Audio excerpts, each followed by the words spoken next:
Sound check, all good? All good, all good. We are live. Alrighty, welcome back everyone to episode 2 of the Second Take podcast. My name is Casey Berger and I'm joined here by...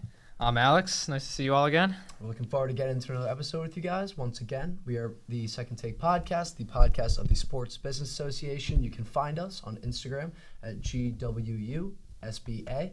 That's GWU SBA. Stay tuned on there for live updates, including events, updates about the podcast, the blog, and anything else that you might be looking for.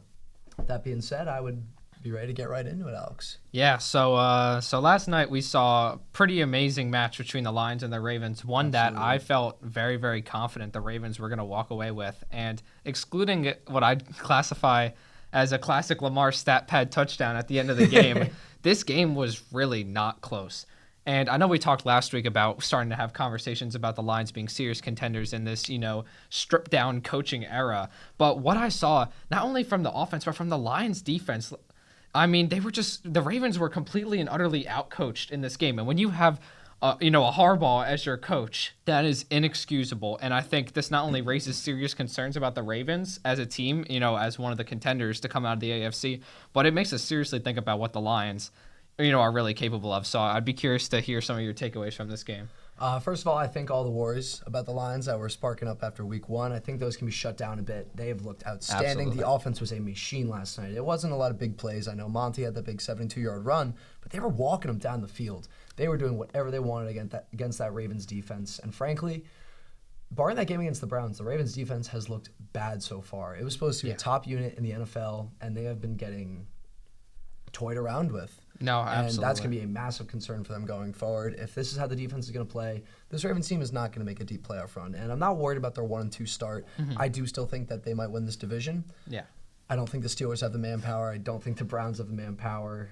The Bengals are a lost cause. Yeah. And I just don't think they can keep up with a team like the Bills for 100%. I don't think they can keep up with a team like the Chargers. Mm-hmm. The Colts, is that crazy to say? Another great week from them, 1 punt in 3 weeks. But overall, I was very impressed with the Lions. I thought the play calling was good. Yeah. That 4th and goal where they had that little pitch to Amon-Ra, pitch back to Jahmyr Gibbs. They're opening up the playbook again. They're looking like the Lions that we know. And I think that going forward, I wouldn't say they're the favorites in the NFC North. I'm not quite ready to go there yet after what the Packers did to them in week 1. But and we'll talk about that. It's going to be an exciting division. No, totally. I mean, in reference to the Lions, what Kelvin Shepard has done with this defense already, it's just, you saw just complete, I wouldn't even call it a coaching masterclass. It just feels so obvious. There was a spy on Lamar all night, and it was guys' names you've probably never heard of. And it's just, put a guy in the middle of the field, make the Ravens beat you with their talent. And this is what I come back to again and again talking about the Ravens. They will never win a Super Bowl as long as they rely on Lamar as much as they do. Bringing in Derrick Henry is fantastic, right? But I just keep going back to the receiving core. I mean, Zay Flowers is a great player, but he is not an X. The Ravens have shown that they will not turn to Zay Flowers when they need a big play. It is always turning to Lamar. And you saw in the 4th and 1 there, that was one of the most garbage play calls I've seen all year. Roll Lamar out, nobody's open, and he gets stuffed, he fumbles. It's a classic Ravens play where it's just when things get deep and messy, it is an over-reliance on Lamar Jackson that is continually this team's downfall. There are no receiver playmakers. I mean, you see guys like Rashad Bateman and Zay Flowers. Those are guys that exist in the system because there is an ex-receiver, some alpha on the team, who is taking the attention of the other players on the defense. And the Ravens just don't have that. I think this is year after year where my just belief in the Ravens dissipates. And like you said about that defense, it is way too talented to play like the way they are, to not finish the tackles. I forget what I saw. I think they were 4th in missed tackle rate. This is not what the Ravens should be. And quite frankly, I think they got exposed. I don't think, obviously, the season's not over. I do think they're going to win that division. I think it'll be a cakewalk for them to close out that division, considering they'll get to play all of those divisional teams, multiple times a year. Mm-hmm. But this is just extremely worrying if you're a Ravens fan, and extremely, extremely exciting if you're a Lions fan. Yeah. And at least going forward, I think the Ravens are going to win the division as well. I know I said that before, but I do agree with what you said. The playmaking ability of their receivers is a little underappreciated, I think. 3 targets for Zay Flowers. He's not an X. I fully agree with that. But, I mean, they need to get him in space. They need to give him screen passes and let him run. He's a fast receiver. He's quick. He's got good moves and open field. Totally. And they're just not making those plays happen. I think the playbook was more limited than it was in week 1 against the Bills. And I think if they want to make a deep postseason run, as well as close out this division as maybe a team with a bye, the 1 or 2 seed, they're going to need to get him more involved. They're going to need to get Bateman more involved. And they just need to rely on their assets. Because as it stands right now, I don't want to say Derrick Henry's lost a step, but he hasn't looked great. Another fumble last week, another very costly fumble. And look, that's not Derrick Henry. You know what Derrick Henry's capable of, but at a certain point, you have to think, as you reach an age where he can't really do what he quite used to be. Yeah, it's incredibly worrying, and this is, I heard the stat on the broadcast. I could be wrong, but just like regurgitating it, it was he's never had multiple fourth quarter fumbles within the first like couple weeks of the season. These are costly fumbles. He's lost you can't 2 look games, no seriously. You can't look at the play and say this is why the Ravens lost, because if they didn't have Derrick Henry, the game would never even been close. Yeah. But you just see it on plays where it's like Derrick Henry, it's usually he's extending a stiff arm, someone comes up and punches it out. These are just things you don't expect from Derrick Henry. He's a freight train. And I think maybe it's a testament to the Ravens' running game that he's getting put in these situations where a defender can flank on his backside and punch it out. But still, those are things as Derrick Henry, he has to understand he's not a superhero anymore. He needs to do what this team needs to win. And 3 straight weeks, 3 straight fumbles, 2 of them costly fourth quarter fumbles that result in losses. Not obviously, like I said, not one play that determines the game. But I don't think Derrick Henry has lost a step, but I think this is a segue into a conversation we need to have, or I think the Ravens need to have about this guy is maybe not what he was 5 years ago, and hopefully he cleans that up, because if he doesn't, the Ravens are going to continue to choke and choke and choke. Yeah, and I agree. I think this leads us nicely into a segment that we want to touch on regarding fantasy football, whether we are relaxed or panicked about certain players. While we're on the topic of Derrick Henry, I would like to point out over the past 2 weeks, he's averaged 6.5 points over those 2 games, and while they have been against some pretty good front fours, where's the production? You know, you're drafting Derrick Henry in the early second round, hoping for RB1 production. You're looking for at least 16 to 18 points per game from him, and he's just not giving that to you. I know he had 29 in week 1, but that's, from a couple big runs. And at least for me, I always have a philosophy of drafting young guys. They have more talent, they have more burst, and I think Derrick Henry, if you have him in fantasy, if you have suitors out there willing to get him, I would try and get him off your team now, because this Ravens front line does not look like it used to. He's not running the ball like he used to. I know he had that big touchdown run. Outside of that, he made no noteworthy plays throughout the remainder of the game. And looking forward, they have the Chiefs, the Texans, and the Rams. All 3 of those teams have good defenses. They've been good at limiting the run so far, and I don't know. Then you have a bye. If you can get him out before that, he has a good game. Try and get him off your roster. Yeah, I think there's a minor aspect of panic you need to have about Derrick Henry here. And the good news is that he still has the name value and the credit that people give to his name that will, likely carry a trade package if you're able to receive one. I would advise you to, specifically for a fantasy roster of Derrick Henry, take a look at your RB2 position. Just think about, are you getting volume from your RB2, or is it one of your touchdown dependent, high upside weekly guys? Because if you have a guy at your RB2 who's getting a lot of volume and you can, ship Derrick Henry off to improve another position on your team, I'd highly consider it, because this is worrying. These are games he should be heavily involved in, and he just has not been. So to continue along this kind of relaxed or panicked pipeline, what are your thoughts on Marvin Harrison Jr.? Because I personally have my reservations about him as a player, the Cardinals offense, and what we've just seen is a terrible start to the year. So are you relaxed or panicked? No, I'm panicked. I have him in one of my leagues, and I lost by 3 points, and he dropped a 40-yard catch. I mean, he has not shown the talent that he was promised to have on a player level. He has not shown any of the promise that he came out of college with. Yeah. And especially on an offense that going forward without James Conner might not be able to move the ball on the ground as well. And I mean, no disrespect to Trey Benson. I think he's a good player, but he's not James Conner, and it's going to limit the run game just a little bit. And I think that might reflect on their passing stats a little bit more. They can throw those doubles at Marvin Harrison if they want to. They don't have a second guy they can go to. Zay Jones is all right. Right. Michael Wilson, decent. They're going to key in on Marv even more and more, and he's not out there making plays. No. He dropped that 40-yard catch. He dropped a 30-something yard touchdown. I'm just not sold on him as an NFL player to begin with. Sometimes you'll find a good player who's on a bad situation. Maybe he's not putting up the numbers he should. Marvin Harrison is in a situation where he should be the alpha number 1 wide receiver on that team, and he has not given you the production this year nor last year that he was supposed to give coming out of college. And I think that he should be remained on your bench till further notice, he's given you no reason to put him in the starting lineup. Yeah, I would encourage anybody who hasn't seen the 40-yard drop from Marv this week to go. It is an all-time low light, and you see guys drop important screen passes because they turn their heads downfield. This is one of the most terrible drops I've ever seen. I mean, you can't judge a guy off one play, but it just... I will. I'm judging if you're a Marvin Harrison Jr. Marvin. If you're a fantasy owner, then you definitely will, but it boils down to a confidence issue. This offensive system is also, I might just say, it's kind of atrocious. It does not utilize his college route tree, and I would be very, very worried about Marvin Harrison Jr., relating to the position at which you drafted him. You were expecting this guy to be a starter on your team. This is not a late round flyer anymore. The guy is too talented to be playing like this, and I'm with you. I am panicked. Agreed. And now I'll give you someone who's going to hit a little close to home, Saquon Barkley. Now, he's not been bad by any means. He's been averaging around 15 points per game, and he hasn't given you a single-digit game yet.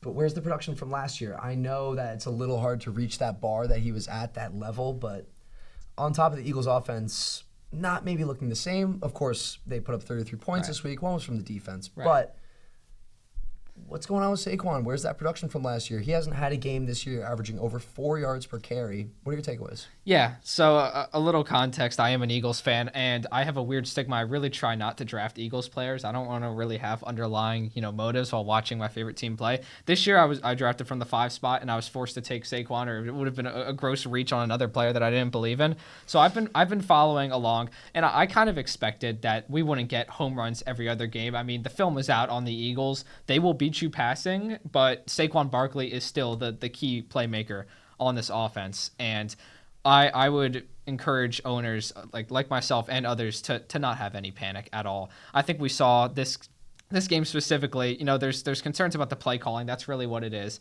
From someone who's watched every snap of the last 3 Eagles games, it's terrible play calling, and that will get better as the year goes on. We saw in the second half of the Rams game, it was just atrocious, and we had to, Jalen actually started audibling. I think it was 30% of the plays run in the second half, and once you see that passing game open, that's when you started to see Saquon get big gains, because as a team, if the Eagles aren't going to pass on you, they're just going to stack the box on Saquon. I would also say his receiving role has greatly increased this year. Last year he barely got any work. Now he's getting work in 5 wide sets. He's getting dump offs. As a fantasy owner, I don't think you should be worried about Saquon. Better days are coming, and if they aren't, you have one of the most reliable, I guess it would be a low end RB1 at the production he's giving you through 3 weeks. But I would not be worried about Saquon whatsoever. Yeah, if you can, buy the dip. Okay, so kind of continuing along this relaxed or panicked, we'll probably do 1 or 2 more players. One guy that I kind of want to talk about is Drake London. And I want to kind of position this in a broader context, talking about what we saw from the Falcons this week, which was an unbelievable display. But specifically, Drake London, most probably drafted in the mid to late second round in most leagues, maybe early third round at worst, has not returned anything of what you've hoped for him, what the Falcons office has projected for him. Where are you kind of standing on Drake London right now? This hits close to home. I love Drake London. I loved him in college. I've loved him in the NFL so far. I had him last year in fantasy. I have him this year. I'm a big Drake London fan. I reached on him at the start of the second round, and I don't think it's his fault. I haven't seen too much of the Falcons this year. I've been locked in on my pathetic New York Jets, but I don't think it's his fault. Whatever happened on Sunday against the Panthers, I don't think that's a full representation of how the Falcons will be this year. It's a divisional game. Sometimes you come out, you get trounced. I think Michael Penix played one of the worst games from a quarterback I've seen in a long time. And I do think they'll roll him back out next Sunday. But at the same time, I'm not ready to panic on Drake London yet. The volume has been there. Week 1, 15 targets. Week 2 in a game against Minnesota, he only had 4, but they were leading on the running attack and Bijan Robinson. And week 3, he had 8 targets. He had 5 catches for 55. And while you're not getting the production from him that you were promised, I do think the touchdowns will come when they get in the red zone. If they're not running ball with Bijan, Drake London is the guy to look for. Last year, they threw him a lot of goal line fades. They got him very involved, little screen passes for him. He's a hard runner. I think he'll be okay. I'm on edge, but I'm not ready to put him on the bench yet. You invested a high draft pick in Drake London this year if you have him, and I don't think that it's a talent issue, whereas the next player I'm going to ask you about is definitely seeming to be a talent issue, but I'm not quite ready to panic on Drake London yet. As long as the volume stays consistently where it is, I don't think you're in a bad spot. And especially looking at their playoff schedule, you have Tampa Bay, you have Arizona, and you have the LA Rams. And the LA Rams might be a little bit of a tough stretch. And if you're in a bad spot and you can get something good for Drake London, he has a big game, maybe do that to try and get yourself a good return. But if you can hold till the playoffs, you're 2-1, you're 3-0. Tampa and Arizona, that's a pretty attractive playoff schedule. They've been giving up a lot of points to teams number ones, and I don't know. He's a great target, I would say. I'm a little bit biased. I love Drake London. If you're watching Drake, you're probably not. I love you, man. You're going to be all right. But moving on, Brian Thomas Jr., man, what is going on there? What could possibly be going with Brian Thomas Jr.? He came out as a rookie, and he was, I believe, the wide receiver 4 in fantasy. Yeah, he was a top 5 wide receiver last year. And now come this year, he has put up 9 points, and 7.5. And while it's similar to Drake London, that the volume has been there, 7 targets, 12 targets, 6 targets, he has 7 catches on the year through 3 games. Alex, what are your thoughts on Brian Thomas Jr.? Yeah, so there's this is really an unfortunate situation. As a Brian Thomas drafter, just got him off my team because I cannot deal with the headache of what Jacksonville has been this year. There are just so many working factors into this disaster that we've seen from the Jags offense. And a lot of it is on Brian Thomas's side. He is playing scared football. Yeah. He has a humongous frame. He is such a smooth route runner. And he's the kind of guy you just want to get him the ball. It doesn't have to be the deep balls that him and Mac Jones connected on all the time last year. Just get this guy the ball. And this last week, he had a 45-yard catch that salvaged what would have been a trash fantasy day on just a crosser that he just toasted for 45 yards. The guy is so talented. And there are just so many pieces that work into it. Number one, he's scared. People talk about a hit he took in the preseason. Bring that up. I think it also stems from a second issue, which is Trevor Lawrence has been one of the worst starters. His accuracy and completion percentage, terrible. This Jags offense is just spreading the ball around so much. He's getting a lot of looks, except this past week. That was the one thing you were kind of saying. You were saying, oh, he had 1 catch in week 1. Well, at least he had, 7 targets and, 4 catches in week 2. At least he had 12 targets. They tried to get him the ball, but Liam Cohn, who I think is an offensive genius, you saw what he did in Tampa Bay. I think he's going to prioritize the running game, especially when you have 2 talented backs in ETN and this young kid Tootin, who seems pretty good. They've got some pretty solid receivers, including, Travis Hunter, who didn't get any work this week. Parker Washington got 11 targets. I think there's just Brian Thomas did not do enough to stand on these first 2 weeks to gain the favor of his offensive coordinator. And worse, you're not on, on the same page as your starting quarterback. And then another layer to it, your starting quarterback is not playing well. It's just a recipe for disaster. And I'll offer the words of confidence. If you could get him for dirt cheap in your fantasy league, and I mean dirt cheap, like it will not come as a major cost to you if you can, downgrade a position that you're really strong at to get him, I would pick him up on the hopes that he is, going to turn out, because we've seen what he did last year. We know this guy's talented, but I just, as a Brian Thomas owner myself, I was so panicked, and I said I'll give him 1 more week, and this week showed his worst performance of the year yet. And I would be so panicked about Brian Thomas, because if you're like me, you drafted him as your wide receiver 1, and he is nowhere even close to being like a wide receiver 3 right now. I agree. I would leave him on the bench for now. Yeah. If you can get him for dirt cheap, I would do that as well. I'm currently actively trying to do that, actually. Been trying for a couple weeks, and now this is about the lowest his stock can go. Yeah. I hope. You have to imagine that they get more involved, but last year, him and Lawrence didn't play a lot together. No. He had that chemistry with Mac Jones. He hasn't shown that with Lawrence yet. It'll be an interesting development going forward. Yeah. And moving on, we're going to do a little hot cold. Some players who maybe had a good week after starting pretty poorly, or players who had a bad week after starting pretty strong. And I will start us off with Courtland Sutton. Week 2, you saw Troy Franklin get the majority of the targets and the majority of the points. Come this week, Courtland Sutton goes out and gets you 25 plus. What are your thoughts on Courtland Sutton going forward in this Broncos offense? Yeah, Courtland Sutton's warming up, I would say. He came off an absolute disaster class in week 2, where what really alarmed me about it wasn't the volume that he received. It was the fact that he was running less routes than Troy Franklin, playing less snaps than Troy Franklin. Just the fact that they didn't keep him on there as the de facto 1 in these kind of 2 wide receiver sets is what really stressed me out. This week, we kind of saw him step back into that role. As a fantasy manager, I'd encourage you to pump your brakes a little bit. I think this is a great reminder of what Courtland Sutton is. He will get you big catches, big gains. But as a player, he is an over-the-head, deep ball contested threat. He does not have wide receiver 1 qualities. And I think that was something, myself included as a Sutton drafter, he's no longer on my team. I think a lot of us were hoping he'd kind of step into that role, take strides in, the targets that he receives, the route running that he does. But at the end of the day, what Cortland Sutton is to me is a very, very high upside flex pick. And a week ago, you could have asked me and I said, I don't think this guy's startable. That's a lot better than it was last week. I'd say Cortland Sutton is heating up right now. And if he can continue to sustain this kind of performance, especially without a touchdown, that's the important caveat to his game. I think we could have conversations about this guy kind of breaching that flex, territory. And now I'd like to ask you about another player who a lot of us were excited, early in that pre-draft phase. I'm talking about Jordan Mason, a guy who the Niners traded to the Vikings, and in a limited capacity, he was fantastic last year. And we got to see Aaron Jones on IR this year. But even from the start, Jordan Mason was kind of the guy that they went to. And in his first game as the full-time starter in Minnesota, what did you see? I saw great things. I love Jordan Mason. I drafted him in every single one of my leagues. I have been waiting for this moment, and prayers out to Aaron Jones. I wish him a speedy recovery, but it's Jordan Mason season, and he will not be stopped. I am as high as you can be on a player about Jordan Mason. And I know his first 2 weeks he put up 8 and 6, and I know he did have Aaron Jones working in with him. Even in those weeks, he was getting majority of the touches. He's out there for more snaps. He's a younger back. He's faster. He's stronger. He didn't get any work in the receiving game. They also were up 48-3 at the end of the third quarter, and he still put out 7 yards per carry, 116 yards, 2 touchdowns.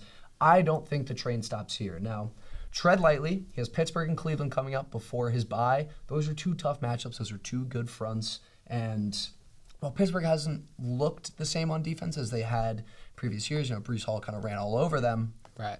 I like Jordan Mason going forward. I think they have a good offensive line. I think the offense looked better under Carson Wentz. And as it stands right now, I think Jordan Mason should be locked into your lineups. If the volume is there as a bell cow running back, I mean, he's a young player. People don't really know him that well. They're looking at him as sort of like a backup. But when he had his chance in the Niners last year, he made the most of it. He was incredible. I feel like every game I've seen from him as the starter, he's looked great. He's making the right cuts. He has good field vision.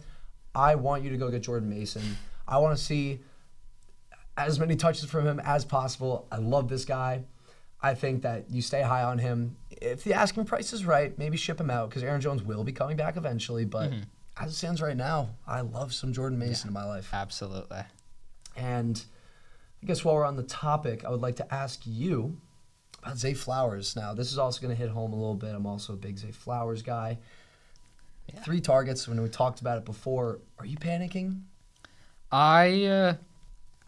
Yes and no. I think it depends greatly whether or not you panic on Zay Flowers on where you were viewing him at the start of the year.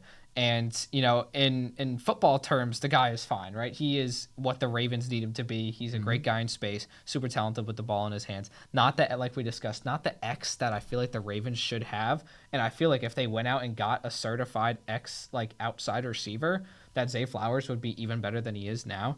In terms of fantasy, I think it's time to have some realistic expectations about what Zay Flowers is going to be. This Ravens team is going to spread the ball out. We saw him have incredible volume in the first 2 weeks, but even then, he elapsed 10 targets once.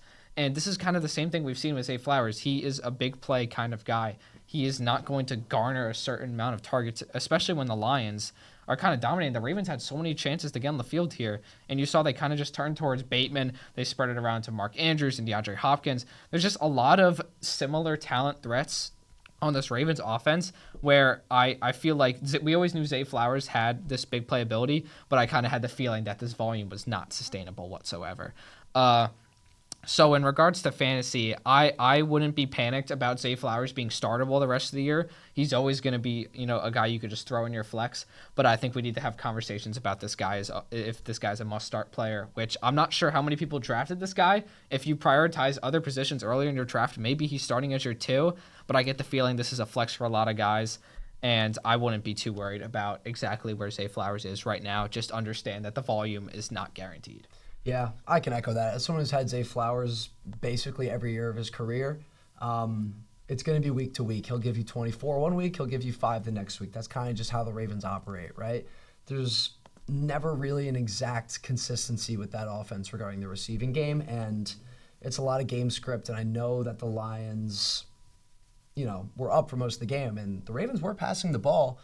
It's just really hard to tell, I mean, I think leave him in. It's hard to, kind of ignore riding the wave of Zay Flowers. He puts up 2 big weeks. You're like, oh my God, like this is the breakout year. And then he does this. Yeah. I could have seen this coming. I tried trading him before, even though I'm a big fan.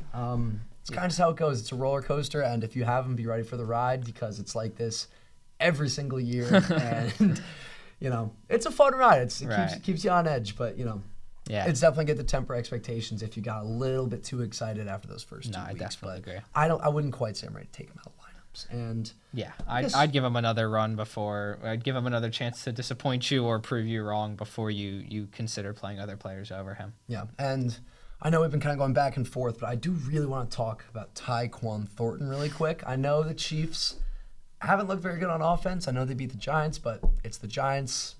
If you're a Giants fan watching this, I'm sorry. It's just not a good football organization right now. Shout out to Cam Scatabo. He looked great. Lock him in the lineups for sure. But Tyquan Thornton on the Chiefs, he's slowly separating himself as the wide receiver 1 on this Chiefs offense. He's gone increasing targets every game. He had 9 targets last game. And the first 2 weeks, you kind of saw him as that deep ball threat, right? You kind of saw Mahomes taking shots at him downfield. 5 catches for 71 yards and a touchdown, 9 targets. I like what I saw from Tyquan Thornton, and he has a low projection for this upcoming week. If I can check, it is, 6.5 points. I don't know how active the people in your leagues are on waivers, but if you can get him, he is absolutely worth a roster spot. I wouldn't quite say start him yet, but going later into the season, once Mahomes finds his guy, he typically tends to look at them a lot. Look at Rashee Rice, his rookie year. He started slow. As things kept progressing, he became a wide receiver 1 and a league winner.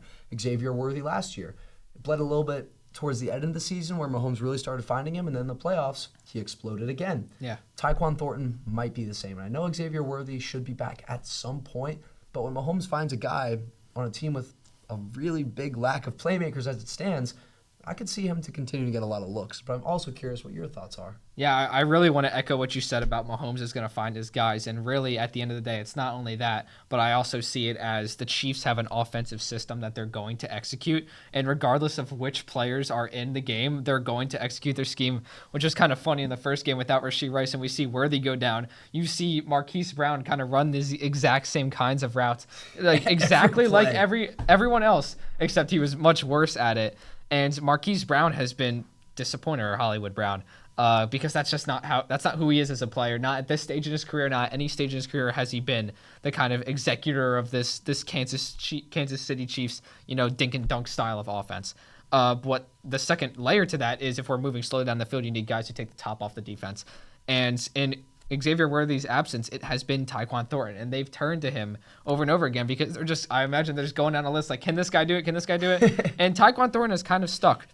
And if for this week, I'm not sure if Xavier Worthy is going to play.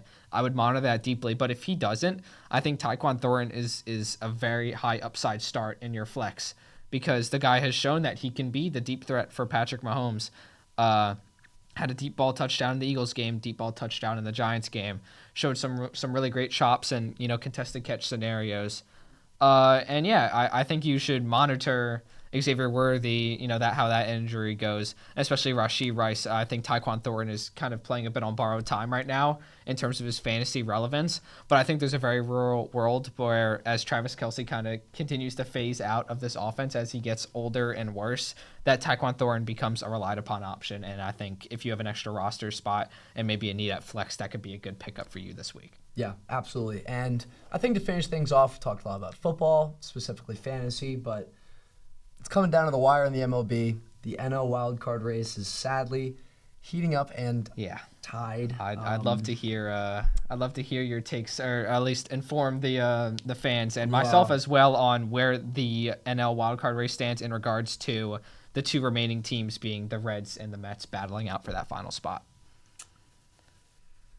You can let it out, man. It's just like it's done. I mean, this team looks dead in the water. Since June, they've been one of the worst teams in baseball. They started with the best record in the league, and now they might not even make the playoffs with the highest payroll in baseball. I mean, it is utterly ridiculous what has happened to the Mets this season. I'm outraged. I don't think they're going to make it. They have no momentum. There's no team kind of spirit. There's no energy from last year, and it just looks bad right now. And I know that we have the Cubs, the Reds have the Pirates, and I mean, that's never going to instill confidence. And yes, the Reds do have the Brewers after. The Brewers are fighting for that first round bye, but Right. I don't know. I can't see the Mets really making a comeback here. I would love to have all the optimism in the world if I could, but the pitching hasn't been there. And if the pitching is there, the bats aren't there. It's never clicking on the same night. And yes, the Mets do finish with the Nationals. It's kind of, one hard series, one easy for both. But as it stands right now, I think you kind of got to follow the momentum. I don't think the Mets make the playoffs. I hope they do. Even if they do, they'll probably get swept. So I'm kind of in a state of sadness as a Mets and a Jets fan right now, where I don't even want to watch sports at this point. Jets game on Sunday again kind of broke my heart. All right, I think that about wraps everything up. Glad we got to touch on some fantasy today. I'm a pretty big fantasy football fan. I know Alex is as well. But stay tuned for next week. I hope everyone enjoyed our second episode, and we hope to see you for episode 3. Take care, everyone, and remember, any sort of SBA news, GWU SBA on Instagram, the website, and our blog and podcast are the best ways to stay updated. With that, wishing you all the best, and we'll see you next week.